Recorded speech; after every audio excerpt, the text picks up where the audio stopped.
Halo, selamat pagi. Masih ingat aku kan? Tahu. Tapi kali ini masalahnya beda, bukan masalah visa.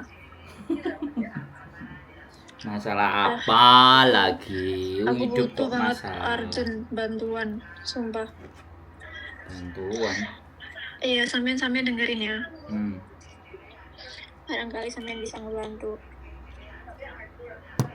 Kan aku kan sakit. Itu Terus? tuh kena tiroid, gangguan imun. Terus? Kan aku udah ngecek ke body check up segala macam di Pokoi Hospital kan, di government hospital. Hmm. Nah, terus udah keluar hasilnya kan tiroid itu. Habis itu aku dirujuk ke klinik untuk terapi kan. Hmm. Nah, pas check up ke Pokoi Hospital itu sakit leher nggak ada. Cuman gejala-gejala yang lain kan kecuali leher. Nah, terus setelah 2 hari leherku sakit. Pas aku lagi ada di Tunmun, aku langsung khawatir kan, habis itu aku ke Tunmun Hospital. Habis ke Tunmun Hospital, katanya nggak ada apa-apa. Terus karena penyakit tiroid itu kan bermasalah karena pengaruh stres juga. Terus aku tanya ke, halo? Iya, ngomong aja, aku dengerin. Terus aku tanya ke dokternya, masalah stres itu kan. Terus dia bilang aku bisa rujuk kamu ke psychiatric. Aku nggak tahu, I have no idea what is that. Terus aku cuma iya aja, terus aku diadmit, diinapin di rumah sakit. Terus ujuk-ujuk psychiatric susternya datang nanya-nanya. Ya aku yang jujur dong, tapi nggak jujur banget gitu loh. Terus gara-gara aku tuh bilang aku konsumsi obat tidur, terus pernah mau konsumsi obat tidur, sengaja mengonsumsi bundir. Terus gara-gara pernyataan itu aku mau dilariin ke mental hospital. Sedangkan aku tuh nggak bener-bener ini, aku cuman penasaran aja. Aku tuh tahu aku baik-baik aja, nggak sakit. Ini tuh bukan kemauan aku gitu loh. Aku nggak bermaksud ke nanyain permasalahan stres sampai ke sini tuh enggak. Tapi mereka mau ngerujuk aku ke mental hospital. Terus aku nggak mau dong. Terus aku nolak, tapi mereka nggak ngizinin. Terus katanya aku bisa discharge dari rumah sakit tuh kalau aku bawa masalah ini ke high court. Padahal aku nggak tahu minta bantuan kemana. Udah minta bantuan ke SSS, social welfare tadi, dan telepon katanya mereka mau bantuin, tapi tetap itu semua balik ke rumah sakit. ISS juga udah nyoba ngomong. Aduh, harus gimana ya mas? Loh, udah belum? 3 menit aku dengerin ini. Dirimu cerita 5 menit tak dengerin. Keluarin Iya. semua. Terus aku tuh sekarang minta bantuan kayak gimana caranya keluar dari rumah sakit ini gitu loh. Soalnya aku tuh ada rujukan harus terapi tentang tiroid itu kan, kalau enggak nanti aku punya heart attack. Terus ada surat rujukannya juga, tapi dokter mental ini tuh nggak mau dengerin gitu loh. Aku kan maunya fokus ke fisik aku dulu. Kalau mental kan aku oke gitu loh, aku gak masalah. Ini semua tuh cuma kesalahpahaman. Itu doang. Aku nggak mau dirawat ke rumah sakit jiwa lah, gila. Udah. Kayak gitu loh. Udah apa belum? Tambahin lagi. Biar analisaku komplit. Iya, udah. Udah. Kira-kira kayak gitu. Cukup. Mm-mm. Jadi gini loh. Hong Kong sekali kamu masuk lembaga resmi dan mereka sudah menganalisa, otomatis analisa mereka itu sudah tidak diragukan oleh lembaga-lembaga yang lain karena Hong Kong ini valid. Dan aku ngerti karaktermu, terus terangnya aku ngerti karaktermu. Jadi dirimu itu semau-maunya gitu. Something itu semau-maumu. Ini konsep ya. Aku di luar karena dirimu merasa bahwa ya salah paham lah, nyeritain yang nggak pas lah, yang inilah yang itu. And the end, mereka memastikan bahwa jawaban yang kamu sampaikan ke dia itu antara A, B, dan C di situasi yang berbeda itu nggak sama. Itu yang membuat dokter itu menjadikan analisa bahwa kamu ada gangguan psikologi gitu. Bisa dipahami nggak maksud saya? Jadi kalau kamu minta tolong sama orang untuk menyampaikan itu kepada mereka, dasar respon, mereka tidak akan respon. Yang sakit itu dirimu gitu. Yang lebih tahu juga dirimu. Dan lembaga itu punya legitimasi, mereka punya authority, punya ngecek, dan kita tidak bisa masuk gitu loh. Even though kita itu teman, even though itu kita saudara, orang tua, tapi hasil cek yang sudah kamu lakukan, tes-tes yang sudah kamu jalankan, interview yang udah kamu utarakan, membuat mereka mempunyai sebuah kesimpulan. Tiroid ya. Jangankan kok kamu kena tiroid ini mematikannya nggak langsung. Jantung, saya kemarin divonis kena jantung, penyumbatan pembuluh darah, arteri koroner, dipasang 3 ring, ya kan? Menurut saya baik-baik saja, menurut saya. Tapi diagnosa analisis mereka dari 3 alat, MRI, kemudian USG, satu lagi X-ray, menyatakan bahwa terjadi penyumbatan dan malam hari itu harus dioperasi. Dan saya tidak bisa menolak. Pada saat saya mengiyakan, saya tanda tangan. Pas di bios pun saya menolak, meronta-ronta. Itu jadi cerita. Diri saya menolak. Nah, sekarang solusinya buat kamu. Kamu bicara baik-baik. Kasih saya tes. Ya, bahwa saya baik-baik. Karena analisa mereka, orang gila itu tidak pernah mengaku kalau dirinya itu gila. Memang. Dirimu bisa paham nggak? You understand what I mean? Ya, orang gila tidak akan pernah menganggap dirinya itu gila. Itu loh konsepnya. Jadi kalau sekarang buat kamu nggak usah ngerasa panik, nggak usah merasa urgent, nggak usah merasa bingung. Ikuti aja prosedurnya. Dan tiroid, sekali lagi saya kasih tahu lagi ya. Saya sudah masuk sekali di rumah sakit. Saya divonis minum obat selamanya untuk jantung saya. Bayangkan, di hidup saya yang sebelumnya, saya itu idealis banget dengan obat. Tapi melihat beberapa manusia setelah saya check up apa semuanya, ternyata orang Hongkong itu memang gak mati-mati. Fujatnya rutin, kontrolnya rutin, dan apa yang disarankan dokternya dijalani. Oh, ini juga salah satu faktor membuat mereka jadi nggak mati-mati.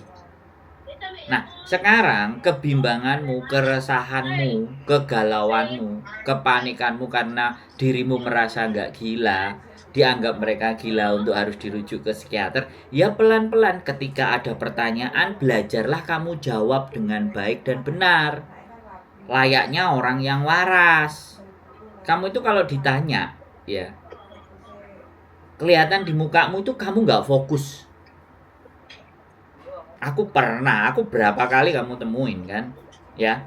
Dirimu ketika aku bilang A enggak. Dirimu bilang B, enggak. Terus aku nggak bisa kasih suggest ya. Karena kamu maunya adalah hidup itu maunya kamu. Bisa dipahami nggak maksud saya? Hidup itu bukan maunya tatanan, bukan maunya yang ada di dunia ini seharusnya seperti apa, tapi hidup ini maunya kamu. Sehingga hal-hal yang menurutmu udah kita jelaskan, jangan dilampaui ke situ, jangan dilewati ke situ. Kamu melewatlah ke sini, kamu enggak, aku pingin ke situ kok. Itu yang analisa saya loh ya. Sekali lagi. Dan kamu akan menemukan berbagai macam persoalan. Yakin dengan karakter pribadi, dengan karakter dan apa yang saya temuin dalam dirimu menurut saya. Tapi kalau dirimu mencoba, ya sudah, I go with the rule. Saya ikuti aturannya coba. Itu tidak merugikan. Itu kan bayanganmu aja. Gila. Aku nggak gila kok dibawa ke psikiater. Enggak. Saya pernah sekali lagi. Saya pernah ada seorang wanita ya punya pacar ya, uangnya udah ditransfer ke Indonesia, dia depresi 3 hari nggak makan. Ini di salah satu agent, saya nggak ngomong, anaknya agent. Terus saya ngelihat dia itu memang duduk di tempat tidur bengong aja. Terus habis itu udah jalan ke kamar mandi. Teman-temannya itu semuanya menjauhkannya dia dari dapur dan pisau. Mereka gantian ngawasi dia. Dia nggak mau mandi 3 hari. Akhirnya karena kita bahaya, saya sendiri yang nelpon ambulan dan polisi, tak bawa datang ke rumah. Saya sampai membawa, ya kita bicaranya psikiater lah, orang Indonesia, psikiater. Kebetulan saya ingat namanya, saya anterin. Dia nggak bisa punya waktu, nggak sempet. And the end, kita bawa dia ke rumah sakit di Wancai. Setelah kita bawa ke rumah sakit di Wancai, itu diinterogasi, ngomongnya keras. Ternyata dia berbohong. Dia ternyata bisa jawab. Dia bisa ngomong ketika dipaksa. Karena diisolasi, dimasukkan ruangan. Ya memang treatment mereka begitu. Akhirnya dia sadar, kitanya ditelepon suruh balik. Karena waktu itu saya naruh KTP saya untuk jaminan. Ya, oke, is in the end aku lapor ke Kajeri dan semuanya. Akhirnya si anak tadi dirujuk ke Taiwan, ke rehabilitasi orang psikiater. Dibawa ke sana. 3 minggu keluar. Setelah keluar balik ke agent kita, dijak omong-omongan nyambung, pulang ke Indonesia, dicarikan majikan, dapat majikan, berangkat lagi ke Hong Kong. Habis berangkat ke Hong Kong, ternyata majikannya itu keluar negeri, dia tidur di kamarnya majikan. Dia injek-injek kasurnya majikan. Dia seorang dirinya merasa majikan. Oh my god. Coba bayangkan, saya ngerasain.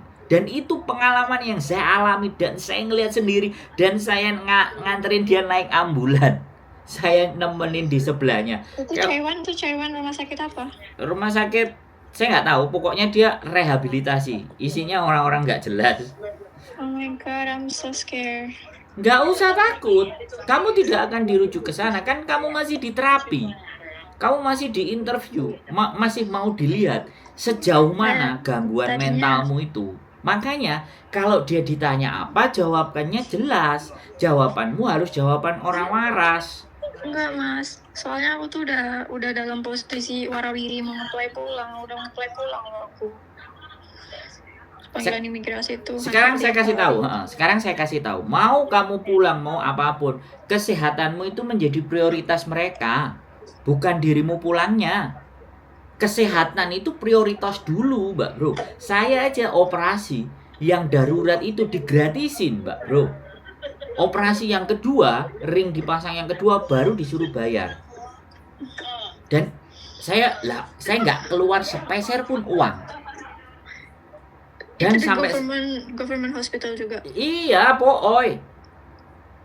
Dan sampai sekarang saya di schedule obat saya sampai 1 tahun ke depan.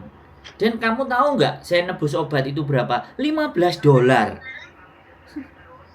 Betapa di situ saya merasa Hong Kong ini sangat menghargai saya. Itu saya loh ya. Beda sama dirimu. Padahal dirimu itu paper loh aku ngomong. Tapi begitu mereka memperhatikan nyawa. Jadi please don't be negative thinking.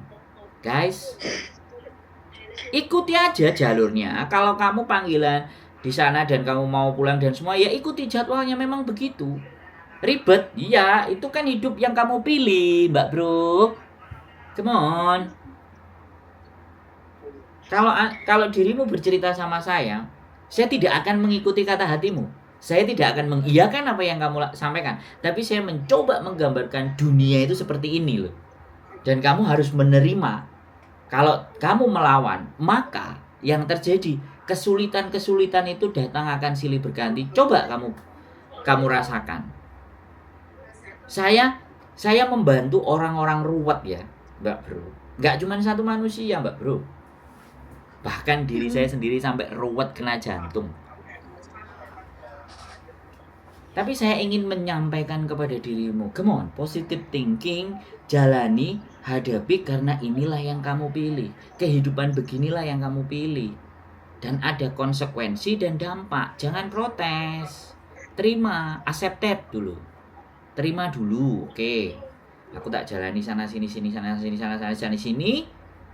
Suatu momen ketika nanti kamu akan merasa di titik dimana bahwa iya ya, ternyata aku terlalu bebas kepada diriku. Aku terlalu nggak melihat situasi apapun dan aku harus bagaimana. Sorry to say, sekali lagi, sorry to say, aku kalau ngomong seperti ini kepada dirimu. Tapi satu hal yang setiap siapapun yang ngomong sama saya, mau dia jelek, mau dia punya latar belakang apa, mau dia apapun, saya tidak memikirkan itu. Tapi yang saya pikirkan, ayo hidup ini kita jalani dengan baik ke depan. Versi, nah ini kalau ngomong sama saya ya versinya saya, ya kan? Otomatis versinya saya. Kalau dirimu mencari pandangan lain dan dari versi lain, silahkan dikombin. Dari dulu kan aku ngomong, kamu masih mau seperti itu, kamu masih mau begitu, ya sudah. Nah hari ini dirimu telepon lagi, ya aku ngomong lagi. Nah oke, terus kalau menurut Mas itu tahu nggak kira-kira berapa lama gitu kalau nurutin prosedur? Sampai kalau masalah psikiater ya, sampai memang kamu dirasa ketika diinterview dan ditanya sama mereka dan memang menunjukkan tanda bahwa kamu waras, secepatnya. Makanya kooperatif. Kamu kalau ngomong sama orang, wajahmu itu kan ketekuk tuh. Emang bentuknya begini? Loh, enggak. Jadi mereka itu kan melihat semua toh Mbak Bro. Dan apalagi statusmu. Ya kan? Tapi sekali lagi, orang-orang social welfare itu luar biasa baik-baik, serius baik-baik social welfare. Tapi kalau psikiater memang dia agak sedikit. Ya, makanya kamu harus menyesuaikan orang ini mau ngapain nih. Oke, berarti aku harus begini. Orang ini mau gini, orang ini mau begitu. Oke, aku harus begini. Jadi jangan defend, ya, jangan defend. Kalau kamu defend itu terlihat. Dan ketika terlihat, wah ini gangguan. Enggak apa-apa. Saya bilang, I make sure everything is okay. Enggak ada yang masalah. Yang masalah itu di dirimu sendiri. Apalagi ke dirimu ngomong suicide tadi, waduh. Atau aku nggak ngerti gitu loh, yang kamu rasakan sampai sejauh mana.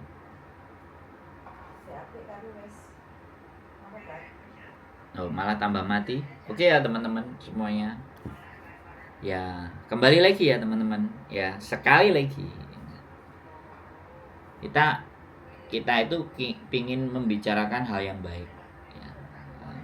Jadi sekali lagi kalau kalian bercerita kepada saya dan kalian ingin diiyakan apa yang menjadi keputusan kalian dan kalian ingin dibenarkan atas keputusan kalian, belum tentu sama saya.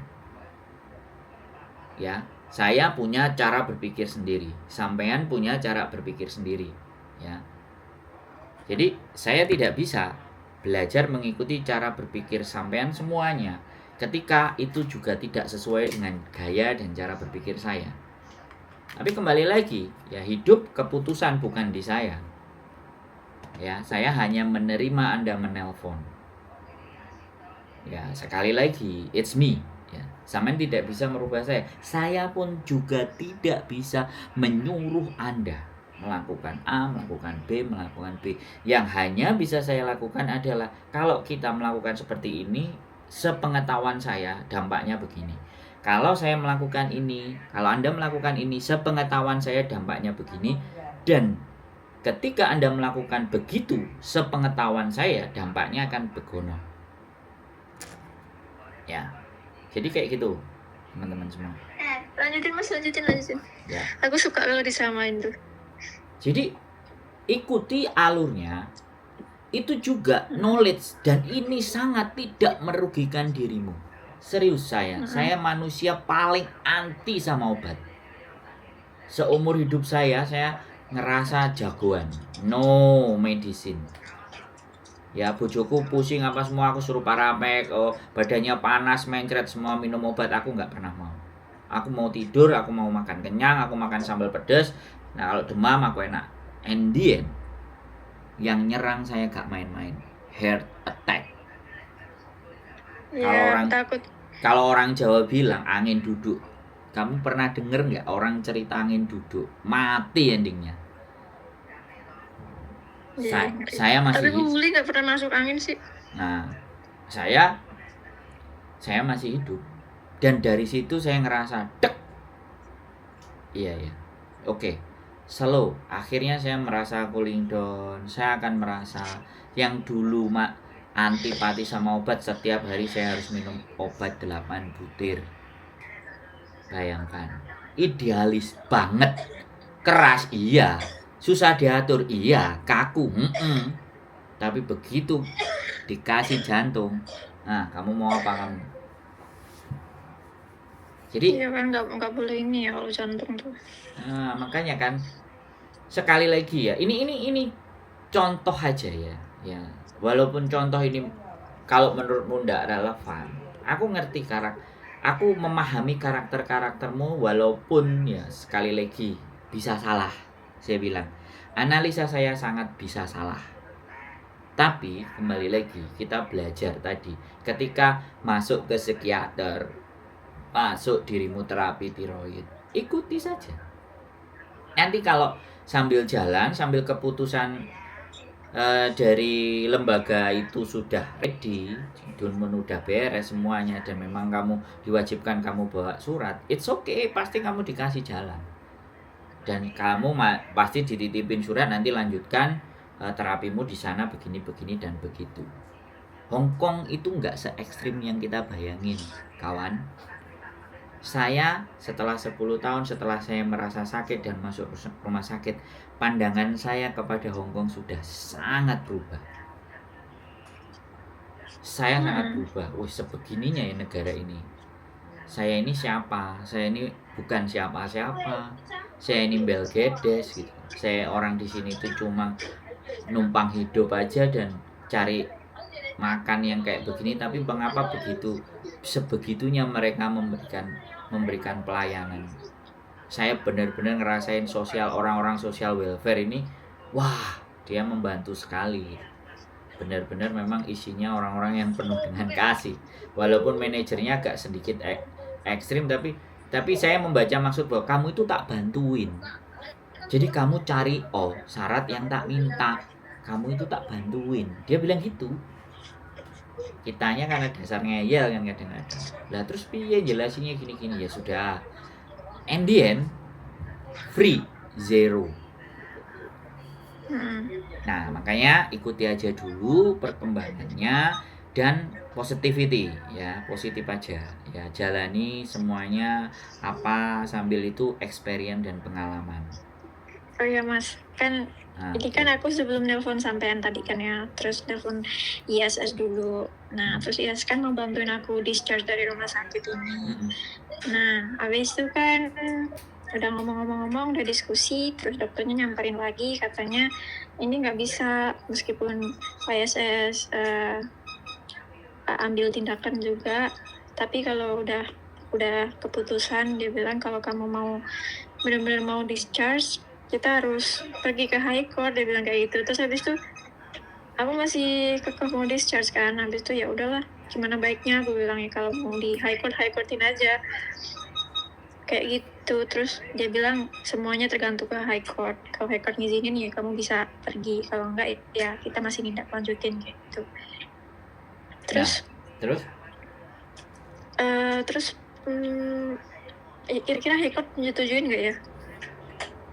Ya sekarang kan kalau dirimu bicara aku itu justru malah tertarik dengan kasusmu kayak gini nih.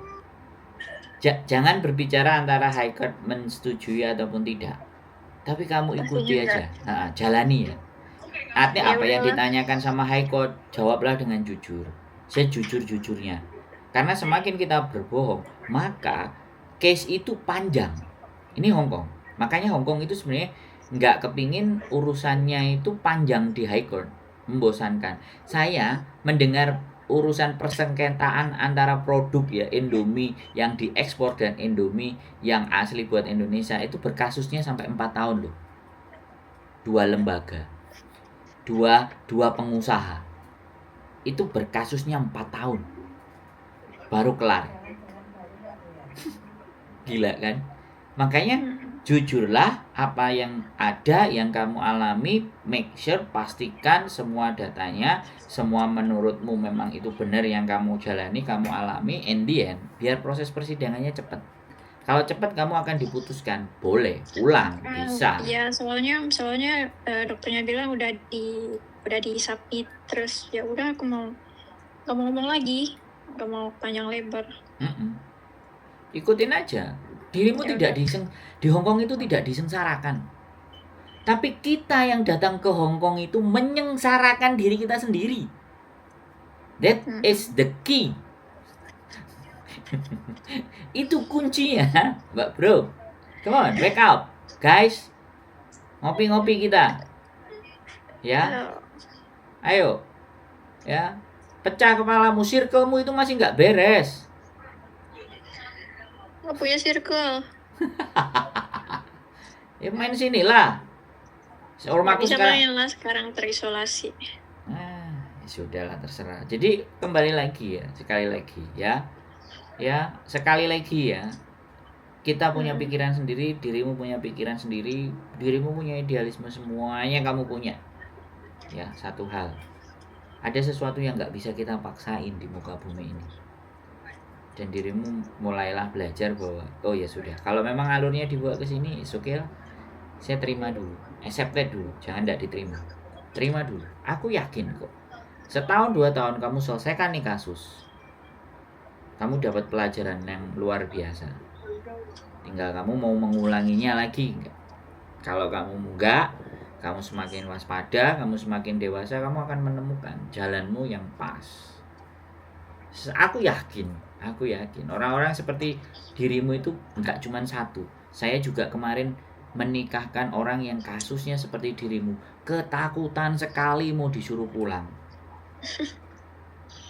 Pulang itu ya, sudah Mas. Sangat takut sekali. Padahal suaminya, sekali lagi aku ngomong dulu sebentar, suaminya itu orangnya baik, nurut apa kata istrinya. Bayangkan, aku mikir how come, wah kok bisa, laki-lakinya tanda tangan, suplai, kita lihat nanti. Makanya dia tak suruh, kamu kalau gak mau pergi ya punya baby, aku bilang kayak gitu. Aku udah setahun sama dia, bla bla bla bla bla, masih nggak dapat. Wes berjuang lah, aku bilang.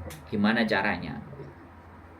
Kalau kamu nggak mau pulang, tapi kalau kamu misalnya kosong dan kamu berdua tidak ada keturunan, maka ya keputusan itu akan balik ke dirimu, atau kamu akan menjadi overstay. Dari paper balik lagi di overstay, tangkap lagi, wah kasusnya gak sekelar-kelar, gak beres-beres. Tapi kalau kamu overstay, kamu pulang, dia merekomendasi, dan nah kita sekali lagi nggak ngerti bisanya masuk apa enggak. Tapi kalau mana kesko udah ditutup lagi, ya enggak, sekali lagi ya kan. Kalau menurut aku ya, jadi dia bisa berangkat jadi turis atau dia ketemuan di Makau, intinya pokoknya gimana caranya bisa hamil dengan orang ini, orang Hongkong ini gitu. Menurut saya, karena itu akan, karena Hongkong kalau jadi anak Hongkong kan, Hongkong akan apa ya, anak itu potensial. Itu aku ngomong sama dia, aku nggak ngomong sama aku nggak menyerangkan, tapi ini bagian dari cerita. Karena yang sudah punya anak duluan baru menikah, proses dependent visanya jauh lebih cepat. Anaknya jadi dulu. Kalau nggak salah umur 9 tahun, sama ngurus juga sama aku, terus dapat rumah pemerintah, dan ini dia nggak ngabari saya lagi. Saya anggap hidupnya udah tenang. Kalau orang nggak ngabarin saya, ketika dia punya masalah, nggak ngabarin saya, hidupnya tenang. Tapi orang bermasalah menghubungi saya lagi, pasti masalah lagi. Masalah lagi. Ini puncak masalahnya harus ditenangin di sini nih soalnya. Soalnya tuh, kalau menurutku nggak ada orang yang lebih wise. Kalau aku sendiri ya, nggak ada teman-teman yang bisa diajak bertukar pikiran yang benar gitu loh. Karena kalau cerita sama mereka tuh bukannya malah pecahin masalah, tapi mereka malah nambah-nambahin. Mecahin kepala, bukan mecahin Iya, masalah. malah mecahin kepala. Ya, jadi percuma nyeritain ke Loh, mereka dulu. iya. Karena memang karena memang pengetahuan mereka kan sebatas yang mereka alami. Ya kan? Nah, Iya. ketika saya kan pengetahuan saya dan experience saya dari cerita. Makanya saya kalau ada orang cerita itu tak dengerin. Tak ambil sebuah kesimpulan. Oh, berarti ketika dia melakukan seperti ini berdampaknya ke sini. Saya juga ada teman baik, Pepper ya, kena bronkitis kalau enggak. Di rumah sakit 3 bulan. Bebas, free, no charge, ya keluar, ya kerja lagi. Ya hidup lagi di luar. Enggak tahu dia mau sampai kapan. Ya kan? Jadi kembali lagi, everything is fine. Semuanya baik-baik saja menurutku. Cuman kita sendiri aja yang kurang tenang, kita nggak yakin, terus ketakutannya terlalu besar, terus ego kita main. Nah, di situ idealisme kita main. Keakuannya ini loh main. Tanpa diimbangi oleh dasar-dasar pengetahuan dan cara berpikir yang agak jauh sedikit. Cara berpikir pendek kan jadinya nggak bisa melihat jangka panjang. Nggak ada masalah menurutku. Mas, terus misalkan kalau berkaitan dengan high court lagi, tapi high court kan tahu aku udah nutup case paper itu kan udah nggak ada. Terus nanti kalau lama gimana? Nggak ada, Kak. Kalau dirimu sudah bilang iya, saya akui bla bla bla bla, ketok palu jeder, surat pulang. Nah, kalau misalnya dirimu surat pulang, terus ada surat, terus ini sekali lagi ini, jangan sampai lupa. Ketika di high court sudah ada keputusan, terus kan kita disuruh pergi, ya. Nah, sebenarnya masih ada surat keterangan tentang case kita, dan itu kadang-kadang anak-anak lupa. Enggak, kita minta lagi. Jadinya kapan? Sampean harus pegang itu. Keputusan itu. Ini yang sering dilupakan teman-teman. Saya pernah ngurusin anak di court itu menang, dia ya kasusnya dia menang, tapi dia nggak bawa suratnya. Tapi dia dinyatakan tidak bersalah, tapi dia nggak bawa suratnya. How come? Coba. Pengakuan dari mana? Pernyataan dari siapa? Kasus apa itu? Kasusnya dia cakar-cakaran sama temennya, gara-gara pinjem duit nggak dikembalikan. Sampai ke high court. Loh iya dong, kasusnya yang tak tangani ini semuanya PMI kabel loh. Saya itu nganterin ke Satin, High Court Satin waktu itu. Terus tak anterin masuk ke dalam suratnya. Oh, suratnya belum jadi, minggu depan. Dia ngomong, oke, aku ngomong ke dia, minggu depan kamu urusin. Nah, setelahnya dia sudah nggak ngubungi saya. Terus aku nggak ngerti nasibnya anak itu. Soalnya sekali lagi kalau aku tidak dikonfirmasi, tidak dikasih tahu perkembangannya kayak gimana, aku nggak mau kepo. Hidupku ini hanya membantu tok, tidak turut campur. Kalau dia selama dia mau membutuhkan saya dan saya bisa saya jalani. Kalau dia sudah nggak butuh dan nggak menghubungi saya nggak rodok kemainnya, oh kok nggak butuh aku, nggak begitu. Ya sudah, aku anggap masalahnya dia kelar. Jadi kayak gitu, nggak apa-apa, datangi aja ke prosesnya. Aku yakin kok. Kalau dirimu nanti ya selesai, belum tentu juga telepon saya. Belum tentu. Pasti telepon. Tapi kalau dirimu nanti kepentok, pasti telepon saya lagi. Mbak Yuli ketawa ya. Loh enggak, kalau istriku lebih jahat lagi. Jadi kalau istriku kan kembali lagi orang itu dilihat, ya kan. Orangnya seperti itu udah dia memilih jalan itu. Tapi kalau saya enggak. Kalau saya beda. Kalau bojoku strict lah. Wong wis keliru wis. Kemarin ya, sekali lagi nih kita udah ngajarin orang bener-bener dia menikah, suaminya enggak support, ya kan. Dari imigrasi itu banyak bojoku wis ngomong. masih kita mau bantu. Kamu jangan paksa, kamu overstay di Hong Kong, kamu ke Makau cari kerjaan di Makau, tak tungguin kalau mau bareng. Ini juga anaknya bojoku yang lagi nunggu visa mau ke Makau. Kalau bareng, ayo bareng kalau kamu nggak tahu jalan, kalau kamu nggak ngerti. Nah ternyata di hari-harinya dia nggak ngabari. Ya udah, losin sama istriku. Padahal kita nikahnya, kita anterin. Sekali lagi, kita anterin ke imigrasi, kita bantu dia daftar. Habis itu hari hanya nikah kita datang berdua jadi saksinya. Wis. Energiku sama bojoku itu membuat seseorang itu harusnya berpikir 2-3 kali lipat bahwa pasangannya ini kayak gimana yang don't care kepada dirimu.